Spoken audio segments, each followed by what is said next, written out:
Hey friends, have you ever seen this? You're attending a webinar, an online summit, a live event, and the first thing the host does, the camera turns on, host comes on and says something like this. All right, everyone, I need all your attention here, no distractions. Put away your phones, put away your, close those browsers, put away everything you're doing. Focus on me right here. I need all eyes because what I'm saying is far more important than anything that you're doing. Well, they don't say it quite like that, but that's the impression they give, and I'm horrified. Why are they using this bad tactic? And in this video series, I'm going to talk about 6 devastating tactics that the experts say we should use to engage people, to bring people in, to try to get people to listen to our message, when it's doing just the opposite. It's driving people away, it's annoying them, and they're never getting to hear your message. And it makes me angry because you have a message to give the world. You have a solution, you have some tools, some methods, something you've discovered that could help people. And so you're trying to bring in an audience, you're trying to bring people into your orbit to hear what you have to say, to have them consider for themselves whether this is the solution for them. But they never hear your message because it's smothered with these bad tactics. And if you've ever done a webinar, an online summit, a live event, you know how much time it takes, right? I mean, there's all the preparation, putting the content together. You got to promote everything. You might have partners working with you. There's technology issues you have to solve. And then when the event starts, there's more problems, right? You know, are people going to show up? Are the ones that registered going to be there? How do I engage them and keep them in there? Is the, technology going to have these glitches? So it takes all this time. There's all this stress. And all you want to do is get your message to these people, but you're smothering it with these bad tactics. So I put together this video series to explain what these 6 devastating tactics are and to give you some alternatives. And these tactics come from what I call evil psychology. That is obedience, compliance, conformity, influence. That's where all these tactics come from. And I'm going to give you some alternatives from what I call the good side of psychology. So you have to think of it like this. Psychology works, right? I mean, to get people to buy stuff, to engage with you, you use psychology. And there is this mountain of psychology, a century's worth of research and findings that we could draw from. But what the experts say is, oh no, you don't need all that. You just need the evil psychology. Let's pull out some scarcity. Here you go. Oh, how about some urgency? Oh, here's some social proof. And they pluck right from the evil psychology, obedience, compliance, conformity, and influence. I'm going to give you an alternative, a psychological principles that are from the rest of psychology. They are firmly rooted in the bedrock of psychology, and they work. They draw people in, they attract people to you, it gets people to engage, to stay in their seats, to listen to your message. Your message is important, and you got to get rid of these bad tactics that is preventing your message from being heard. So in this video series, I'm going to give you 6 mindsets. We only have time for 2 in this series. So let's go to the first one. Mindset 1 is treating your audience as friends. Now, I know they're not your friends, but treating them that way. Because you would never do that tactic on your friends, right? That tactic I said about, hey, here I am, focus on me, I have something important to say. You would never do that with your friends, right? If you were on stage, if the camera came on you and you were standing there with people you knew from your neighborhood, people from your church, from your school, you knew these people, would you stand up there and say, all right, everybody, listen up, focus on me. Hey, put that phone away. Hey, I see you got some work there. Put that away. I need all eyes right here. Focus on me. Right? You would never do that. But for some reason, we think it's okay when the camera turns on to do that in our webinars and our online summits. And I should say, I mean, this is a lot of tough love here. I'm not critical of you using the tactic. You have the good message. You have the message that needs to get out. But I'm very critical of these tactics that the experts are saying that we use. That's what I'm going to be picking on. You don't want to be that guy that uses these bad tactics. So the alternative to that tactic, that hey, here I am method, is a tool I call sideways survey. And it works like this. If I'm doing let's say a webinar, for example. So I'm going to do a webinar. When people have registered, I ask them a couple of questions. These are very strategic questions asked in a certain order, but I ask people some questions. And I say, if you answer these questions, I'm going to respond to you and tell you what everybody else said. Not many people fill it out, maybe 25% will answer a couple of questions. But then I do something important. I close the loop. I go back to them, I say, that's very interesting what you had to say. 30% of you said this, and 10% said this. That was totally unexpected. And here are the top 5 funniest things I heard you say. Well, people take notice because that never happens, right? When you fill out a survey, that's the end of it, right? Nobody ever gets back to you. But with Sideways Survey, we're having a survey conversation. So when they respond, I close the loop, let them know what everybody else said. I'm demonstrating to them that their voice was heard, what they said made a difference, where they stand relative to everybody else. I'm asking for their needs and wants and expectations in a certain way that will help me give the best event possible. And that gives me the right now to ask them another question. I say, that was really interesting what you all said. I've got a couple more questions. These are very strategic.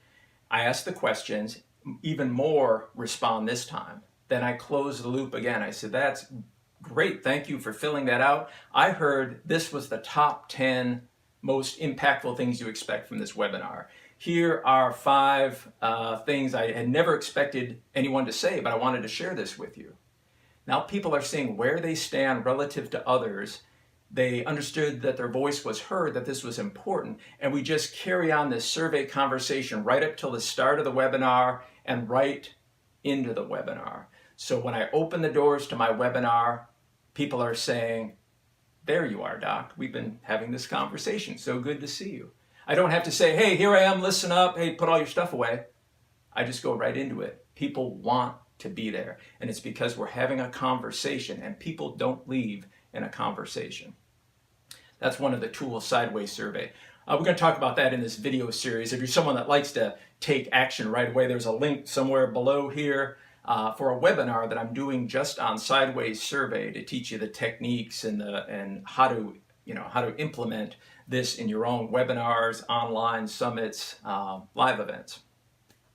But I think we have time for one more mindset. I'm going to call this one the party. Treat your events like a party. But that's not what the experts say. The experts say, oh no, Doc, it's all a numbers game. If you want, 50 people to buy your stuff at the end of your training, you need to have at least, 200 see it, but then half are going to drop out, so you need 400 people to be there, and only a quarter of people ever show up, so you need 1,600 to register, and you need a list of 10,000. That is if these are strangers. That's the strangers numbers game. So there is some merit to it. But we don't treat our attendees like strangers. We treat them like friends. The experts would also say, well, the bigger problem is getting them in the door, right? So you need to keep hammering them. That's the technique. How do you get people in the door? Just keep hammering. Hey, my webinar starts in 3 days. Be there. You send them another reminder. Hey, my webinar starts in 1 day. Be there. Hey, my webinar's today. Be there. Hey, my webinar starts in 1 hour. Be there. And the experts say, oh yeah, Doc, you got to do that because you got to keep their attention. If they're strangers, when you use Sideways Survey, when you're having a conversation with your people, when you're learning from them and closing the loop, I don't have to give reminders. They want to be there. That's the difference. When I'm thinking about this as a party, my wife and I throw a lot of parties, and every year we have the annual champagne jam, and we've got barbecue cooking. My band plays, Shades of Grey, my band plays, so the music's great, the food's great, the bar's open, the pool's open. When we plan for the party, we always know 85% will show up. 85% of the people who registered will attend, and we need to know that so we can plan food and all that sort of stuff. That's how it should be. I hear from webinars, online summits, you're getting 25% of people to show up. If we threw a party and 30% showed up, we'd be devastated. Probably never have a party again.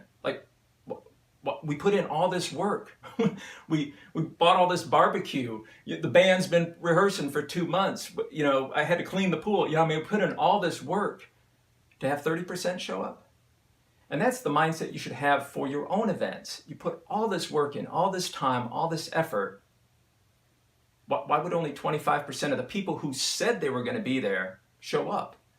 It's the wrong mindset. That's what the experts say. Oh yeah, that's good numbers. So 30% to show up, yeah, half to remain in your webinar and not shut you off. No, what are you talking about? Not if it's a party with your friends. And you do this again, we talk about sideways survey, I'll be talking about that in the webinar, but with sideways survey, you're asking people for their wants and needs. What do they expect from this? Why are they attending? And then you're closing the loop, letting them know, well, I'm going to offer this, but I'm not going to offer that. So they have a good sense of what's going to go on in the webinar. You're taking information you learn from them and incorporating it so it feels very custom to them. That's why they're going to show up. That's part of the good psychology. So I'm going to do a couple more videos like this. If you're ready to take action, just click the link below. We're going to talk about this in detail in a webinar, but I am going to do a couple more videos. We're going to talk about trust, how to build trust with good psychology, how to shorten that path between first knowing you and buying from you. We're going to talk about first dates, treating your attendees not like a first date. That's going to be a lot of fun. And we're going to talk about something that I've never heard anyone talk about. How do you keep those people that did not buy from you during your event? How do you keep them for weeks and months and forever? Sideways survey. We're going to talk about that. You're keeping the conversation that goes before the event, through your event, and after your event. I'll show you how to implement that as well. So again, it's a little tough love here. I'm not criticizing you. I'm criticizing the tactics that you've been told to use. Get rid of these tactics, change the mindsets, use some good psychology. I'll teach you some more in the next couple of videos, and your message will be loud and clear to your people. So I think to see the next video, you might have to just like this if you're seeing it on Facebook. If you're watching this on YouTube, I think if you subscribe, you'll get the next video tomorrow. Or just click the link below. We'll see you on the webinar, teach all these tactics that you can use to draw in a massive audience, to keep your people focused on you without having to tell them, so they get to the end and hear your message to see if they're truly some people you can help. Hope this was worthwhile. I thank you for your time. I know it's the most valuable resource you have. Thank you for sharing some of it with me. I hope it was worthwhile. We'll see you next time.